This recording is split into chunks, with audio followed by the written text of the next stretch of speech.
Kelompok 3. M. Fathul Rahman, Sahala Siregar, Yandi. M.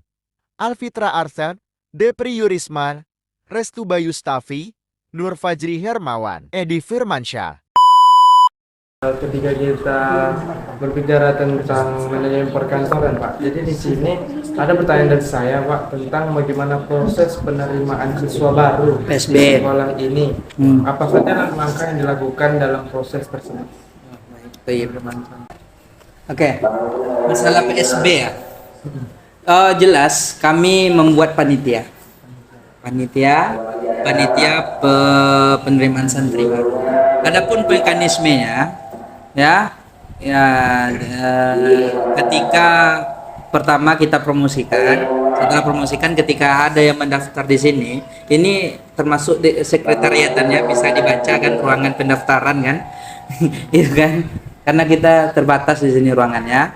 Datang ke sini, nanti dia mengisi formulir pendaftaran, kemudian disosialisasikan beberapa hal, kapan ke sini, apanya, kemudian apa saja yang perlu dibawa, ya sesuai dengan panitia. Ya, di sini meja panitianya ya sederhana seperti ini. Siapa yang di dalam ini ya semua di sini panitia, ada SK-nya, SK panitianya, sehingga ada alurnya.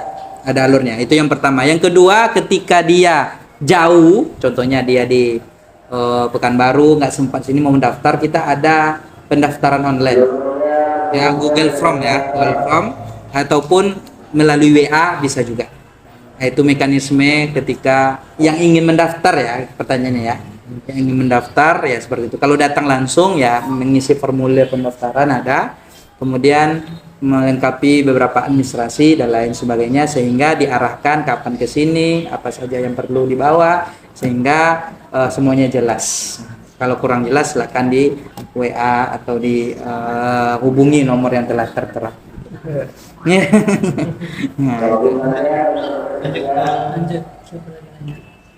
Ada lagi?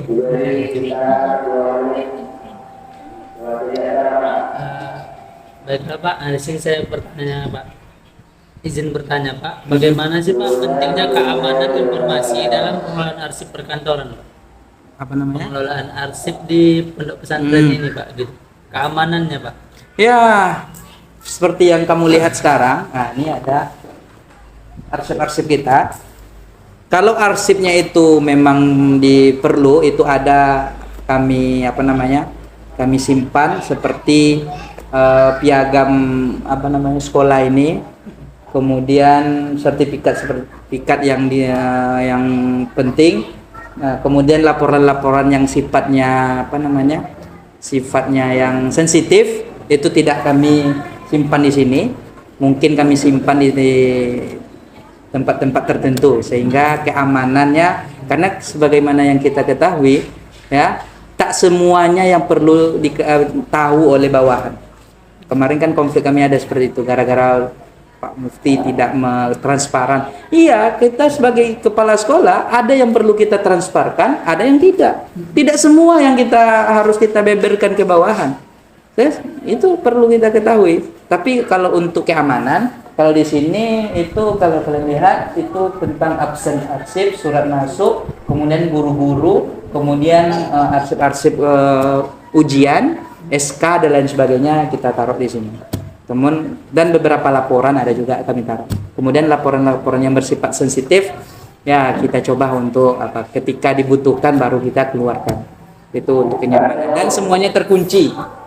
Ya terkunci, itu dikunci, kemudian pintu dikunci, ya semua dikunci semua. Insya Allah keamanannya lah sesuai dengan standar yang ada. Ya itu sesuai arsip ya, arsip keamanannya. Ini kita bisa melihat arsip-arsipnya tidak tersusun rapi, tapi alhamdulillah ya ada karena masih baru kan. Kemudian di sana juga ada arsipnya. Gitu kira-kira. Bapak, ini tentang pertanyaan tata kerja, prosedur dan sistem kerja kantor. Baik, di sini saya ingin bertanya, Pak. Bagaimana tata kerja yang efektif dapat meningkatkan produktivitas di lingkungan pondok pesantren ini, Pak? Dalam meningkatkan produktivitas untuk apa itu? Tata kerja itu. Oke, tata kerja khususnya TU ya. Iya, Pak. TU. Sebetulnya TU itu kan ada jam kerjanya. Itu aja patokannya. Ada jam kerjanya, jam berapa dia ke sini, apa saja yang perlu dia kerjakan. Kemudian alhamdulillah ya, ini Bapak terapkan baru tahun ini, Bapak selalu mendampingi dia dalam melaksanakan berbagai macam problem yang ada pada administrasi. Contoh, kita di sini ada EMIS. EMIS itu kalau apa? Itu data-data online anak. Itu kan salah satu pekerjaan dari TU. Nanti kalau ada problem, dia langsung komunikasi dengan kami sehingga tidak terjadi kemacetan dalam pekerjaannya. Tak gimana ini?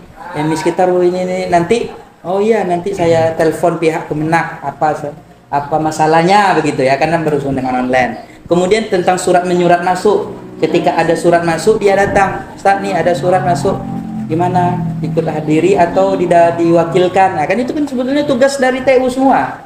Atau kita ada anak yang meminta surat izin surat aktif kuliah aktif sekolah, bikin ini ya, semuanya dikomunikasikan sehingga berjalan dengan baik, tidak lulu gue di sini. Salah satunya kuncinya adalah komunikasi. Bagaimana kita bisa melakukan pekerjaan yang baik sementara kita tidak bisa menjalinkan komunikasi yang baik bersama bawahan, atasan maupun sama rekan kerja. Maka alhamdulillah kemarin Pak TU beberapa kendala yang telah kami dampingi, karena sifatnya kepala sekolah di sini memang tidak ngajar ya, memang mempersiapkan ya, sehingga yang ditanyakan tadi seluruh kegiatan perkantoran di sini, ketika ada surat masukkan di arsip, ketika ada kunjungan seperti ini juga dimasukkan ke arsip kalau ada suratnya, atau ada surat balasan kita balas, seperti ada anak-anak penelitian dan lain sebagainya, itu kita layani dengan baik. Dan kuncinya satu, komunikasi, dan Bapak selalu mendampingi TU tersebut sehingga semua proses bisa berjalan dengan baik ya, dengan baik. Bukan berarti sempurna ya, tidak ada yang sempurna, tetap ada masalahnya gitu. Nah ya, itu jawabannya dari Bapak. Oh ini Pak, mengenai K3 Pak. K3 apa itu? Kesehatan. Oh, kesehatan. Ini bagaimana Pak penerapan K3 di perkantoran? Oh, pengalaman pertama seperti yang Bapak ceritakan tadi. Pesantren kita ini pertama memiliki yang namanya UKS. UKS-nya di sana. Dan obat yang di dalam itu sudah memenuhi standarisasi pengenangan pertama, paracetamol, but, apalagi obat merah, obat sakit perut, sakit gigi, dan obat-obat lainnya ya. Kemudian alhamdulillah kita juga bekerja sama dengan puskesmas di sini. Dan alhamdulillah pondok kita selalu kedatangan tamu penyuluhan dari puskesmas. Alhamdulillah. Itu salah satu bentuk perhatian puskesmas ketika santrinya, Ustadz kalau ada masalah silakan bawa aja ke puskesmas, nanti kami tangani dengan gratis katanya kan. Nah, itu sudah ada MOU-nya gitu loh. Jadi mudah kami dalam menerapkan kerjasama. Kemudian selama ini di dalam juga ada puskestren kalau pesantren itu, atau bahasa banyak UKS, dan semuanya lengkap di dalam. Ada kasurnya, ada bantalnya, ada obat-obatan untuk tahap pengenaman awalnya. Nah itu kira-kira alhamdulillah, itu jawaban dari kami. Oke? Ada lagi? Ada kantoran enggak? Sebenarnya hampir sama kayak yang pesantren. Ya, kan terakhir mengenai perlengkapan kantor ini. Iya, apa? Bagaimana perlengkapan kantor di pesantren ini untuk meningkatkan produktivitas mereka? Ya jelas, kalau kita melengkapi, kita selalu mengevaluasi apa yang kurang, itu yang akan kita rencanakan. Karena kalau kita menganggarkan sesuatu itu harus kita persiapkan apa yang kurang. Kalau kemarin itu ATK, ya, kemudian nemtek, apalagi komputer, printer, HVS. Ya, karena di tiap sekolah itu ada namanya RAB, rancangan anggaran belanja. Kita masukkan. Makanya kalau kalian dalam sebuah organisasi, kalian tak bisa membelikan sembarangan. Harus ada namanya rencana anggaran. Seperti yang kamu bilang, bagaimana nanti yang kurang kita masukkan anggaran, kita belanjakan dengan dana BOS. Ya, kemarin kami baru belanja itu ATK, kemudian kertas dan lain sebagainya, kan itu fasilitas penunjang perkantoran, karena tidak lari dari itu semua. Nah, itu kira-kira dianggarkan, kita evaluasi apa yang kurang. Memang ini kan belum sempurna juga nih kantor ini. Ini untuk tahap kedepannya Bapak akan membuat secara profesional. Nanti di dinding-dinding itu ada informasi informasi apa saja yang ada di ruang ini. Itu kan sebetulnya yang efektifnya seperti itu. Ya, berapa meja di dalam, berapa komputer di dalam. Itu ada seperti itu, saudara. Kalau kamu pergi ke kantor itu seperti itu. Dan insya Allah kami akan bertahap dulu, karena pondok ini baru kan, tak mungkin langsung wow kan. Ini alhamdulillah kami bertahap insya Allah. Itu kira-kira. Sedangkan kan? Udah. Mungkin sekian lah Pak. Mungkin mengingat waktu juga sudah mau mendekati sholat Jumat Pak. Jadi sekian dari kami Pak. Juga terima kasih Pak atas segala jawaban dari Bapak yang telah Bapak berikan kepada kami sebagai bahan pertimbangan untuk mengisi latihan-latihan atau apalah di matkul kami. Ya, baik.